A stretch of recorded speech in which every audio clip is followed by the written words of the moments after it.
अस्सलाम वालेकुम। मैं ਤੁਹਾਡਾ ਵੀਰ ਜ਼ੁਲਫਕਾਰ ਜੱਟ ਤੇ ਤੁਸੀਂ ਦੇਖ ਰਹੇ ਹੋ ਗੱਲ ਵੇਲੇ। ਪਿਛਲੇ ਵਲੌਗ 'ਚ ਮੈਂ ਗੱਲ ਕੀਤੀ ਸੀ ਕਿ ਮੋਦੀ ਸਾਹਿਬ ਨੂੰ ਖਾਰਿਸ਼ ਹੈ ਔਰ ਉਹ ਗਿੱਦੜ ਨੇ ਲੇਕਿਨ ਆਪਣੇ ਆਪ ਨੂੰ ਕਿਤੇ 4 ਦਿਹਾੜੇ ਸ਼ੇਰ ਨਾ ਰਹਿ ਕੇ ਨਾ ਸ਼ੇਰ ਸਮਝਣਾ ਸ਼ੁਰੂ ਕਰਤਾ ਤੇ ਜਿੰਨੀ ਦੇਰ ਇਹਨੂੰ ਡੱਕਾ ਨਾ ਲੱਗਾ ਇਹ ਨਾ ਹੋਏ ਕਿ ਕਿਤੇ ਇਹਦਾ ਇਹ ਜਿਹੜੀ ਖੁਸ਼ਫਹਿਮੀ ਹੈ ਜਾਂ ਗਲਤਫਹਿਮੀ ਹੈ ਇਹ ਕਿਤੇ ਇਹਦਾ ਗੁਮਾਨ ਯਕੀਨ ਦੇ ਵਿੱਚ ਨਾ ਬਦਲ ਜਾਏ ਕਿ ਵਾਕਈ ਸ਼ੇਰ। ਖੈਰ ਉਹ ਤੇ ਉਹਦਾ ਅਰਮਾਨ ਸਾਡੇ ਸ਼ਹੀਨਾਂ ਨੇ ਅੱਜ ਪੂਰਾ ਕਰਤਾ ਔਰ ਐਸੀ ਮਾਰ ਦਿੱਤੀ ਹੈ ਕਿ ਉਹਦੀ ਸੁੱਧ ਬੁੱਧੀ ਜਿਹੜੀ ਹੈ ਨਾ ਉਹਨੂੰ ਕੋਈ ਨਹੀਂ ਆ ਰਹੀ ਕਿ ਹੁਣ ਮੇਰੇ ਨਾਲ ਬਣਿਆ ਕਿਹੜਾ ਪਾਣਾ ਵਰਤ ਗਿਆ। ਉਹ ਸਵੇਰ ਦੇ ਉਹ ਇੰਨੇ ਪਰੇਸ਼ਾਨ ਹੋਏ ਫਿਰਦੇ ਨੇ ਕਿ ਯਾਰ ਹੋਇਆ ਕੀ ਹੈ? ਅਸੀਂ ਤਾਂ ਕੁਝ ਹੋਰ ਸਮਝਣ ਡਏ ਹਾਂ। ਅੱਛਾ ਉਹ ਜਿਹੜੇ ਉਹ ਮੀਡੀਆ ਵਾਲੇ ਗੋਦੀ ਮੀਡੀਆ ਜਿਹੜਾ ਉਹ ਉਹਨੂੰ ਚੁੱਕ ਚੁੱਕ ਕੇ ਤੇ ਕਹੀ ਜਾਣ ਡਿਆ ਸੀ ਜਨਾਬ ਤੁਹਾਡੀ ਅੱਖ ਵੀ ਲਾਲ ਹੋ ਗਈ ਹੈ, ਤੁਹਾਡੀ ਪੁਛਲ ਵੀ ਖੜੀ ਹੋ ਗਈ ਹੈ। ਇਸ ਟਾਈਮ ਸਾਰੇ ਸ਼ਰਮਿੰਦਾ ਸ਼ਰਮਿੰਦਾ ਫਿਰਦੇ ਨੇ। ਅੱਛਾ ਇਹਦੇ ਨਾਲ ਮੈਂ ਹੁਣ ਗੱਲ ਕਰਨਾ ਚਾਹਾਂਗਾ। ਇਹ ਤੇ ਗੱਲ ਉਹ ਹੋ ਗਈ ਜਿਹੜੀ ਪਿਛਲੀ ਸੀ। ਇਹਦੇ ਵਾਸਤੇ ਤੇ ਮੈਂ ਪੂਰੀ ਕੌਮ ਨੂੰ ਮੁਬਾਰਕਬਾਦ ਵੀ ਦਿਆਂਗਾ ਔਰ ਉਸ ਤੋਂ ਬਾਅਦ ਦੇ ਵਿੱਚ ਆਪਣੀ ਜਿਹੜੀ ਸਾਡੀ ਪਾਕ ਫੌਜ ਹੈ ਉਹਦੇ ਹਵਾਲੇ ਨਾਲ ਵੀ ਅਗਰ ਮੈਂ ਗੱਲ ਕਰਾਂ ਤੇ ਇਹ ਪ੍ਰੋਫੈਸ਼ਨਲਿਜ਼ਮ, ਇਹ ਵੇ ਬਹਾਦਰੀ, ਇਹ ਵੇ ਜੁਰਤ, ਇਹ ਵੇ ਗੈਰਤ ਜਿਹਦਾ ਇਹਨਾਂ ਅੱਜ ਮੁਜ਼ਾਹਰਾ ਕੀਤਾ। ਅੱਛਾ ਹੁਣ ਇਹਦੇ ਵਿੱਚ ਗੱਲ ਇੱਕ ਹੋਰ ਹੈ ਕਿ ਪਾਕਿਸਤਾਨ ਦੇ ਜਿਹੜੇ ਆਪਣੇ ਹਾਲਾਤ ਚੱਲ ਰਹੇ ਨੇ, ਜੋ ਵੀ ਅੰਦਰ ਸਿਆਸੀ ਮਾਮਲਾਤ ਜਾਂ ਅੱਗੇ ਪਿੱਛੇ ਜੋ ਵੀ ਹੋ ਰਿਹਾ ਉਹਦੇ ਉੱਤੇ ਵੀ ਜਿਹੜਾ ਨਾ ਕੌਮ ਤਕਸੀਮ ਸੀ।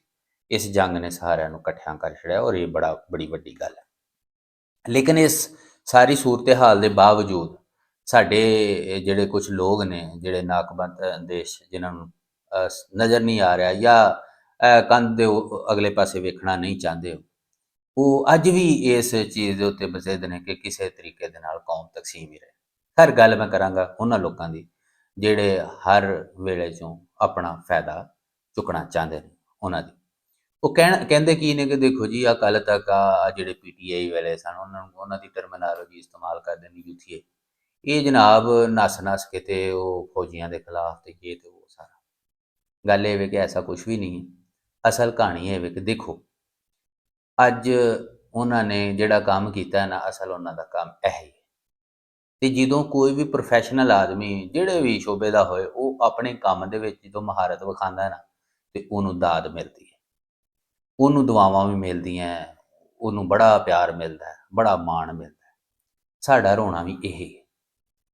ਮੈਂ ਅੱਜ ਤੱਕ ਨਹੀਂ ਦੇਖਿਆ ਕਿ ਕਦੇ ਕਿਸੇ ਬੰਦੇ ਨੂੰ ਬੁਖਾਰ ਹੋਇਆ ਹੋਏ ਜਾਂ ਕੋਈ ਉਹਦੀ ਤਬੀਅਤ ਖਰਾਬ ਹੋ ਗਈ ਹੋਏ ਤੇ ਉਹ ਜਨਾਬ ਜਾ ਕੇ ਤੇ ਵਕੀਲ ਦੇ ਚੈਂਬਰ 'ਚ ਬੈਠਾ ਹੋਇਆ ਕਿ ਵਕੀਲ ਸਾਹਿਬ ਨੂੰ ਦਵਾਈ ਦਿਓ ਨਾ ਮੈਂ ਅੱਜ ਤੱਕ ਕਦੇ ਇਹ ਵੇਖਿਆ ਕਿ ਬਿਜਲੀ ਵਾਲੀ ਕੋਈ ਸ਼ੈ ਖਰਾਬ ਹੋ ਗਈ ਹੋਏ ਤੇ ਉਹ ਬੰਦਾ ਜਾ ਕੇ ਤਰਖਾਣ ਕੋਲ ਬੈਠਾ ਹੋਏ ਕਹੇ ਕਿ ਜਨਾਬ ਤੁਸੀਂ ਇੰਜ ਕਰੋ ਨਾ ਇਹ ਸਾਡਾ ਟੀਵੀ ਤੇ ਠੀਕ ਕਰ ਦਿਓ। ਜਾਂ ਫਿਰ ਕਿਤੇ ਤਰਖਾਣ ਵਾਲਾ ਕੰਮ ਹੈ ਕਿਤੇ ਉਹ ਜਨਾਬ ਬੰਦਾ ਜਾ ਕੇ ਤੇ ਉਹ ਡਾਕਟਰ ਕੋਲ ਬੈਠਾ ਹੋਇਆ ਕਿ ਜਨਾਬ ਮੇਰੀ ਮੰਜੀ ਤੇ ਠੋਕ ਦਿਓ। ਜਦੋਂ ਕਿਸੇ ਵੀ ਮਹਿਕਮੇ ਦੇ ਵਿੱਚ ਕਿਸੇ ਵੀ ਸ਼ੋਬੇ ਦੇ ਵਿੱਚ ਇਸ ਤਰ੍ਹਾਂ ਨਹੀਂ ਹੁੰਦਾ। ਸਾਡੇ ਕੋਲ 2 ਮਹਿਕਮੇ ਐਸੇ ਨੇ ਕਿ ਜਿਹੜੇ ਮਾਸ਼ਾਅੱਲਾ ਉਹ ਕਹਿੰਦੇ ਨੇ ਕਿ ਅਸੀਂ ਸਾਰਾ ਕੁਝ ਹੀ ਕਰ ਲੈਣਾ। ਉਹਦੇ ਵਿੱਚ ਇੱਕ ਸਾਡੇ ਭਾਈ ਫੌਜੀ। ਸਾਡਾ ਗਿਲਾ ਇਹਨਾਂ ਨਾਲ ਸਿਰਫ ਇਹੀ ਹੈ ਕਿ ਭਾਈ ਤੁਸੀਂ ਆਪਣਾ ਕੰਮ ਕਰੋ ਬਾਕੀ ਕੰਮਾਂ ਨੂੰ ਛੱਡ ਦਿਓ। ਤੇ ਅੱਜ ਮੈਂ ਗੱਲ ਕਰਨ ਲੱਗਾ ਹਾਂ ਉਸ ਫੈਸਲੇ ਦੀ ਜਿਹੜਾ 7 ਤਰੀਕ ਨੂੰ ਹੋਇਆ। ਸਾਡੀ ਪਾਕਿਸਤਾਨ ਦੀ ਸਭ ਤੋਂ ਵੱਡੀ ਅਦਾਲਤ ਜਿਹੜੀ ਸੁਪਰੀਮ ਕੋਰਟ ਹੈ ਉਹਨੇ ਫੈਸਲਾ ਦਿੱਤਾ ਕਿ ਜਿਹੜੇ ਜਨਾਬ ਸਿਵੀਲੀਅਨ ਨੇ ਨਾ, ਸਿਵੀਲੀਅਨ ਦੇ ਨਾਲ ਇੱਕ ਲਫ਼ਜ਼ ਬੜਾ ਗੰਦਾ ਜਿਹਾ ਇਸਤੇਮਾਲ ਹੁੰਦਾ, ਮੈਂ ਉਹ ਨਹੀਂ ਕਰਦਾ, ਇਹਨਾਂ ਦੇ ਕੇਸ ਤੁਸੀਂ ਹੁਣ ਮਿਲਟਰੀ ਕੋਰਟਸ ਦੇ ਵਿੱਚ ਵੀ ਚਲਾ ਲਿਆ ਕਰੋ। ਤੇ ਮੇਰੇ ਦਿਲ ਦੇ ਵਿੱਚ ਇੱਕ ਗੱਲ ਆਈ, ਮੈਂ ਕੋਈ ਕਾਨੂੰਨ ਦਾ ਤਾਲਬ ਇਲਮ ਤੇ ਨਹੀਂ ਹਾਂ, ਨਾ ਮੈਨੂੰ ਕਾਨੂੰਨ ਦਾ ਕੋਈ ਬਹੁਤ ਜ਼ਿਆਦਾ ਪਤਾ ਹੈ, ਲੇਕਿਨ ਮੋਟੀ ਗੱਲ ਜਿਹੜੀ ਸਮਝ 'ਚ ਨਹੀਂ ਆਉਂਦੀ, ਜਿਵੇਂ ਮੈਂ ਤੁਹਾਨੂੰ ਮਿਸਾਲ ਦਿੱਤੀ ਹੈ ਕਿ ਕਦੇ ਵੀ ਕਿਸੇ ਬੰਦੇ ਦੇ ਢਿੱਡ 'ਚ ਪੀੜ ਹੋਈ ਹੋਏ ਤੇ ਉਹ ਜਾ ਕੇ ਵਕੀਲ ਕੋਲ ਬਹਿ ਜਾਏ ਕਿ ਵਕੀਲ ਸਾਹਿਬ ਇਹਦੀ ਕੋਈ ਪੁੜੀ ਦਿਓ ਨਾ, ਇਹਦੀ ਕੋਈ ਦਵਾਈ ਦਾਰੂ ਦਿਓ। ਇਸ ਤਰ੍ਹਾਂ ਨਹੀਂ ਹੋ ਸਕਦਾ। ਤੇ ਮੇਰੇ ਜ਼ਿਹਨ 'ਚ ਇੱਕ ਗੱਲ ਆ ਰਹੀ ਸੀ ਕਿ ਜੇ 5 ਜੱਜਾਂ ਨੇ ਜਿਨ੍ਹਾਂ ਨੇ ਫੈਸਲਾ ਦਿੱਤਾ ਕਿ ਜਨਾਬ ਅਸੀਂ ਤੇ ਹੁਣ ਫੈਸਲੇ ਕਰਨ ਤੋਂ ਗਏ ਵੀ ਕੰਮ ਫੌਜੀਆਂ ਕੋ ਕਰਾ ਲਓ, ਤੇ ਫਿਰ ਉਹਨਾਂ ਨੂੰ ਬੰਦਾ ਬਾਰਡਰ ਤੇ ਭੇਜ ਕਿ ਜਾਓ ਭਾਈ ਤੁਸੀਂ ਬੰਦੂਕਾਂ ਚੁੱਕੋ, ਫਿਰ ਤੁਸੀਂ ਜਾ ਕੇ ਉੱਥੇ ਜੰਗ ਲੜ। ਇਹਨਾਂ ਨੂੰ ਕਹਿੰਦੇ ਤੁਸੀਂ ਅਦਾਲਤ ਲਾ ਲਓ, ਤੁਸੀਂ ਜਾ ਕੇ ਜੰਗ ਲੜ। ਮਤਲਬ ਅਜੀਬੋ ਗਰੀਬ ਕਿਸਮ ਦੇ ਮਤਲਬ ਇਹ ਮਾਮਲਾਤ ਹੋ ਰਹੇ ਨੇ ਕਿ ਇਨਸਾਨੀਅਤ ਸੁਣ ਕੇ ਸ਼ਰਮਾ ਜਾਏ। ਇਹ ਜੰਗ ਦੇ ਰੌਲੇ ਦੇ ਵਿੱਚ ਜਿਹੜਾ ਫਾਇਦਾ ਚੁੱਕਣ ਵਾਲੇ ਲੋਕ ਨੇ ਉਹ ਇਹ ਅਖਲਾਕੀਆਤ ਨੂੰ, ਇਹ ਬੇਸਿਕ ਬੁਨਿਆਦੀ ਇਨਸਾਨੀ ਹਕੂਕ ਦੀ ਵਾਇਲੇਸ਼ਨ ਨੂੰ ਵੀ ਨਜ਼ਰਅੰਦਾਜ਼ ਕਰ ਰਹੇ ਨੇ। ਬਲਕਿ ਜਿਹੜੇ ਕੋਈ ਸਾਡੇ ਜੈਸੇ ਤਾਲਬ ਇਲਮ ਇਨਸਾਨੀ ਹਕੂਕ ਦੀ ਗੱਲ ਕਰਦੇ ਨੇ ਉਹਨਾਂ ਦਾ ਮੂੰਹ ਚੜਾ ਰਹੇ ਨੇ ਕਿ ਤੁਸੀਂ ਹੁਣ ਕਿਹੜੇ ਮੂੰਹ ਨਾਲ ਤਾਰੀਫ ਕਰ ਰਹੇ ਹੋ। ਭਾਈ ਅਸੀਂ ਹਰ ਅੱਛੇ ਕੰਮ ਦੀ ਤਾਰੀਫ ਕਰਦੇ ਹਾਂ ਕਿ ਜਿਹੜਾ ਵੀ ਆਇਨ ਕਾਨੂੰਨ ਦੇ ਵਿੱਚ ਰਹਿ ਕੇ ਕੰਮ ਹੁੰਦਾ ਉਹਦੀ ਅਸੀਂ ਤਾਰੀਫ ਕਰਦੇ ਹਾਂ ਔਰ ਕਰਨੀ ਵੀ ਚਾਹੀਦੀ।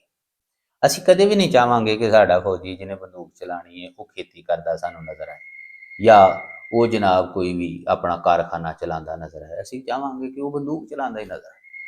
ਉਹ ਜਿੱਥੇ ਵੀ ਹੋਏ ਜਨਾਬ, ਤੇ ਉਹਦੀ ਪਹਿਚਾਣ ਜਿਹੜੀ ਹੈ ਉਹੀ ਹੋਏ। ਇਸੇ ਤਰ੍ਹਾਂ ਹੀ ਜਿਹੜੀਆਂ ਸਾਡੀਆਂ ਅਦਾਲਤਾਂ ਨੇ, ਜਿਨ੍ਹਾਂ ਨੇ ਫੈਸਲੇ ਕਰਨੇ ਨੇ, ਲੋਕਾਂ ਦੇ ਹੱਕ ਹਕੂਕ ਦਾ ਖਿਆਲ ਰੱਖਣਾ ਹੈ। ਹੁਣ ਪਾਕਿਸਤਾਨ ਦੀ ਜਿਹੜੀ ਵੀ ਅਦਾਲਤ ਹੈ, ਮੈਨੂੰ ਇੱਕ ਗੱਲ ਦੱਸੋ ਕਿ ਅਗਰ ਕਿਸੇ ਬੰਦੇ ਨੇ, ਉਹਦੇ ਨਾਲ ਕੋਈ ਪੰਗਾ ਬਣ ਗਿਆ, ਉਹ ਪਰੇਸ਼ਾਨ ਹੈ ਜਾਂ ਉਹਦਾ ਕੋਈ ਵੀ ਮਸਲਾ ਹੈ, ਤਾਂ ਉਹਨੇ ਲੈ ਕੇ ਆਖਰ ਕਿਸੇ ਤੇ ਫੋਰਮ ਤੇ ਜਾਣਾ। ਤੇ ਜੇ ਫੋਰਮ ਹੀ ਉਹ ਹੋਏ ਜਿੱਥੋਂ ਉਹਨੂੰ ਆਪ ਦੁੱਖ ਮਿਲਿਆ ਹੋਏ, ਤਾਂ ਮੈਨੂੰ ਇਹ ਦੱਸੋ ਉੱਥੇ ਫੈਸਲਾ ਕੀ ਹੋਣਾ।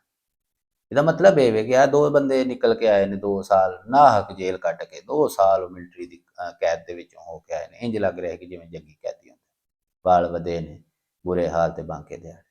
ਮਤਲਬ ਇਹ ਮੁਲਕ ਦੀ ਸੇਵਾ ਨਹੀਂ ਹੋ ਰਹੀ। ਸੋ ਗੱਲ ਹੋਰ ਪਾਸੇ ਚਲੀ ਜਾਏਗੀ।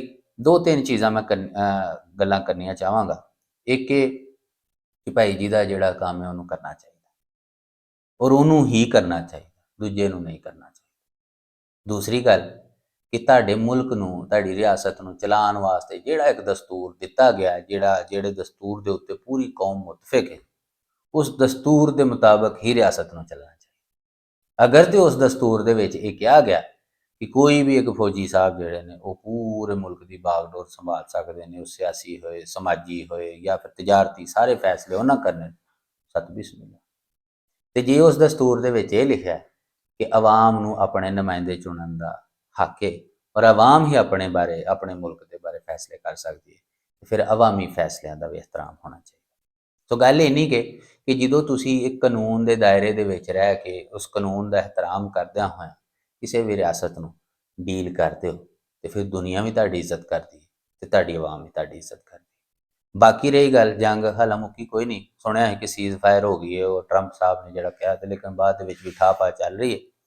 ਦੁਆ ਇਹ ਹੈ ਕਿ ਅੱਲਾਹ ਤਾਲਾ ਇਹਨਾਂ ਦੋਨਾਂ ਮੁਲਕਾਂ ਦੇ ਜਿਹੜੇ ਹੁਕਮਰਾਨ ਨੇ, ਇਹਨਾਂ ਨੂੰ ਫਹਿਮ ਅਤਾ ਕਰੇ, ਔਰ ਇਹਨਾਂ ਨੂੰ ਕੋਈ ਥੋੜੀ ਬਹੁਤ ਸੂਝ-ਬੂਝ ਆ ਜਾਏ ਕਿ ਜੰਗਾਂ ਕਿਸੇ ਵੀ ਮਸਲੇ ਦਾ ਹੱਲ ਨਹੀਂ ਹੁੰਦੀਆਂ। ਲੜ ਲੁੜ ਕੇ ਐਂਡ ਤੇ ਵੀ ਟੇਬਲ ਤੇ ਬਹਿਣਾ, ਤੇ ਪਹਿਲਾਂ ਹੀ ਬਹਿ ਜਾਓ ਭਾਈ, ਠੀਕ ਹੈ। ਇਨਸਾਨੀਅਤ ਮੁੱਕ ਜਾਂਦੀ। ਔਰ ਖ਼ਾਸ ਤੌਰ ਤੇ ਜਿਹੜੇ ਮੁਲਕ ਤੁਹਾਡੇ ਨੇ, 1.5 ਅਰਬ ਦੀ ਆਬਾਦੀ ਇੰਡੀਆ ਦੀ ਤੇ ਕੋਈ 25 ਕਰੋੜ ਦੀ ਸਾਡੀ, ਤੇ ਨਾਲ ਵੀ ਜਿਹੜੇ ਲੱਗਦੇ ਲੈਣੇ ਮੁਲਕ ਨੇ, ਇਹਨਾਂ ਦੀ ਵੀ ਆਬਾਦੀ ਬਹੁਤ ਜ਼ਿਆਦਾ। ਸੋ ਇਹ ਕੋਈ ਚੰਗੀ ਗੱਲ ਨਹੀਂ ਹੈ ਕਿ ਇਸ ਜੰਗ ਨੂੰ ਵਧਾਇਆ ਜਾਏ, ਬਲਕਿ ਇਹਦੇ ਉੱਤੇ ਮਿੱਟੀ ਪਾਓ ਤੇ ਅੱਗੇ ਵਧਣ ਦਾ ਕੋਈ ਰਾਹ ਲੱਭੋ।